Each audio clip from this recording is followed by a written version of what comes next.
desire your holy wishes. Be blessed, Bertram, and succeed thy father in manners as in shape. Thy blood and virtue contend for empire in thee, and thy goodness share with thy birthright.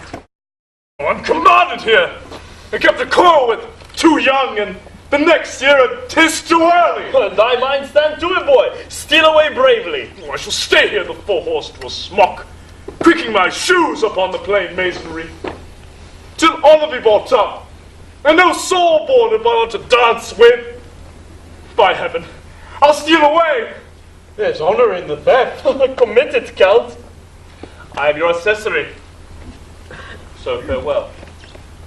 I grow to you, and our parting is a tortured body. Oh. This is the man. Oh. Well then, young Bertram, take her. She's thy wife. My wife? My liege, I shall beseech your highness in such a business.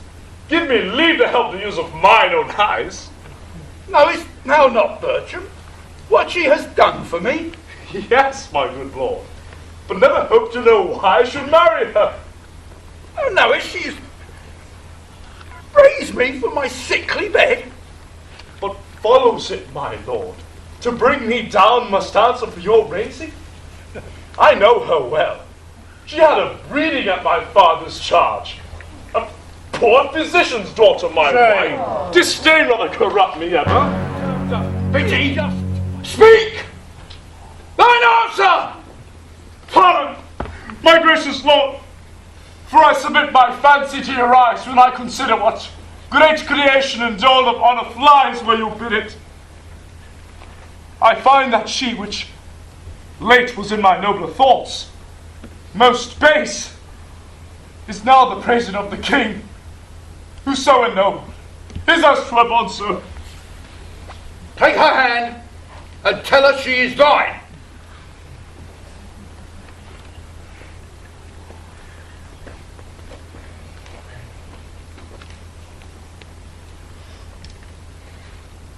I take her hand.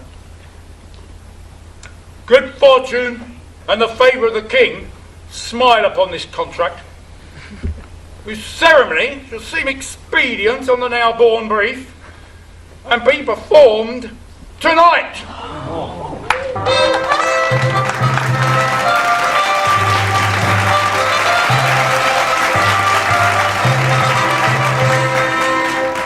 I leave you. I'm done and forfeited to cares forever. What's the matter? Although before the solemn priest I have sworn, I will not let her. What? Oh, my parolies, they have married me out of the Tuscan wars and never met her. Francis, a dog-hole! To the wars, my boy, to the wars! He that hides his honor in a box unseen, that hugs his kicky-wicky here at home, that's spending his manly marrow in her arms, which should sustain the bound and high curvet of my spiry steed. To other regions, France is a stable, we that dwell in it jades. Therefore, to the war. It shall be so.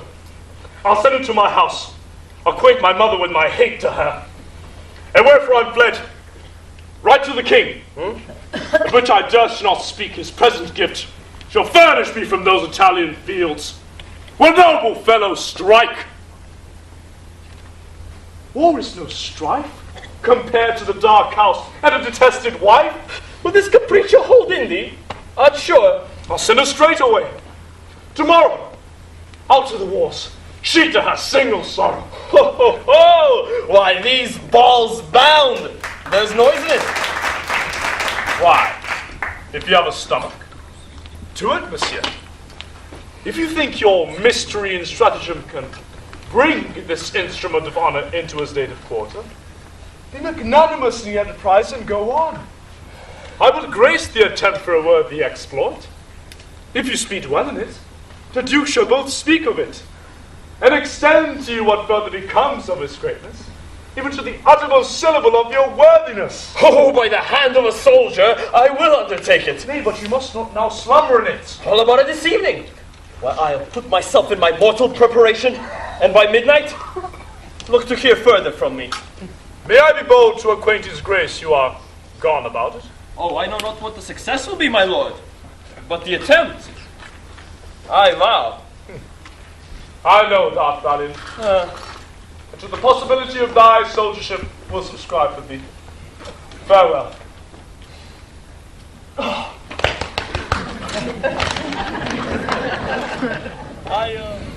Now will I lead you to the house and show you the lass I spoke of. So, you say she's honest. Oh, that's all the fault. I spoke with her but once, and found her wondrous cold, but I sent to her by the same coxcomb paroles that we have in the wild, tokens and letters which he did resend. This is all I've done. She's a fair creature. Will you go see her? With all my heart, my lord.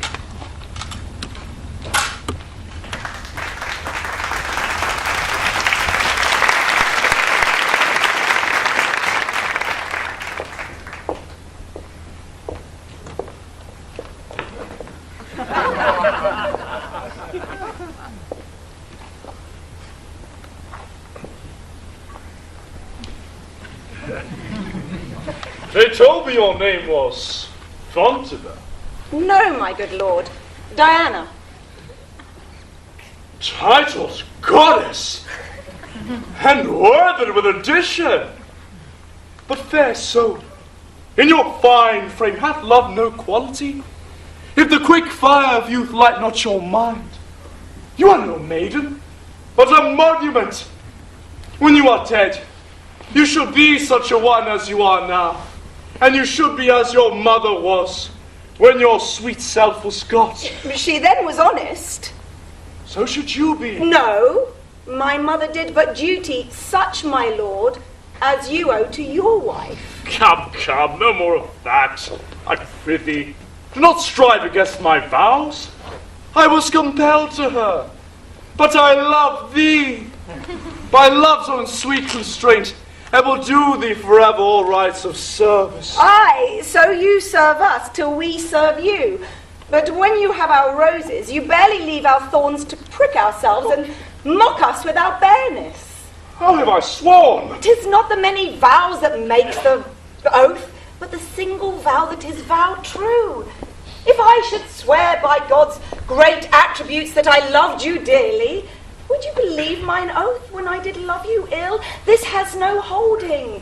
To swear by him whom I protest to love that I will work against him. Therefore your oaths are words and poor conditions, but unsealed, at least in my opinion. Change it, be not so cruel. Love is holy, and my integrity ne'er knew the crafts that you do charge men with. Stand no more off, but give thyself unto my sick desires, who then recover. Say thou art mine, and ever my love, as it begins, shall so persever. I see that men make ropes in such a snare that we'll forsake ourselves. Give me that ring. I'll lend it thee, my dear, but have no power to give it from me. Will you not, my lord?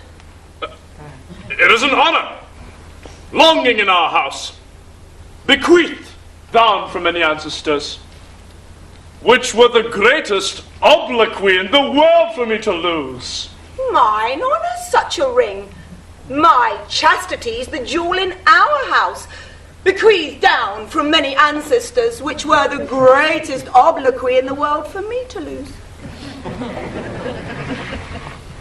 Here, take my ring. My house, mine honour, even my life be thine, and I'll be dead by thee. When midnight comes, knock at my chamber window. I'll order take my mother shall not hear. Now I will charge you in the band of truth. When you have conquered my yet maiden bed, remain there but an hour, nor speak to me. My reasons are most strong, and you shall know them when back again this ring shall be delivered. And on your finger in the night I shall put another ring, that what in time proceeds may token to the future our past deeds. Adieu. Till then fail not. You have won a wife of me, though hope there may be done. Oh, heaven on earth!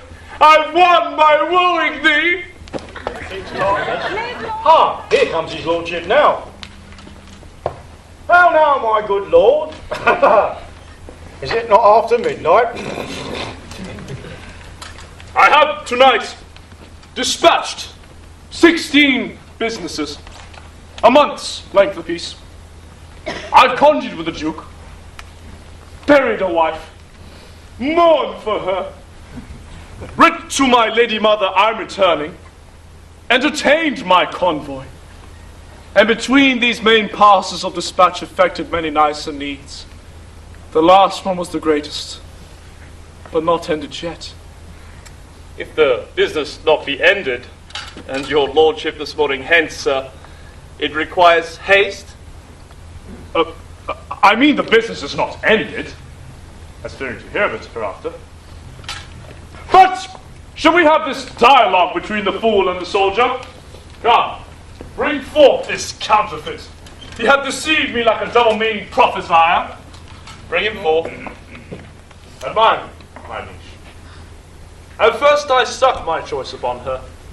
In my heart, just make too bold the herald of my tongue. Scorned a fair colour, or expressed its stone. Extended or contracted all proportions to a most hideous object. Thence it came, that she whom all men have praised, and whom myself, since I have lost, have loved. My lord, this is a fond and desperate creature, whom sometime I have laughed with. Let your highness lay a more noble thought upon mine honour, than for me that I would sink it here. For my thoughts, you have them ill to friend, till your deeds gain them. Further prove thine honour, that in my thought it lies. Good, my lord. Ask him upon his oath if he does think he had not my virginity. What sayest thou to her? She's impudent, my lord, and a common gamester to the camp. Oh, He does me wrong. what of him? He's quoted for a most perfidious slave, whose nature sickens but to speak the truth.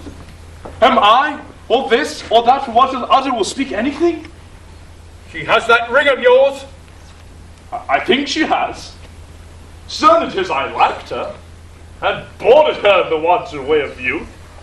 She knew her distance, and did angle for me, matching my eagerness with her restraint.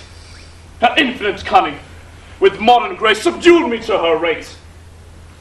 She got the ring, and I had that which any inferior might at market price have bought. You must be patient. One that's dead is quick. And now behold the meaning.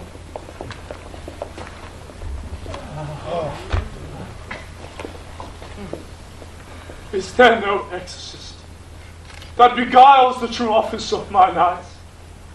Is real that I see? Nay, my good lord, 'tis but the shadow of a wife, the name and not the thing. Both, oh pardon,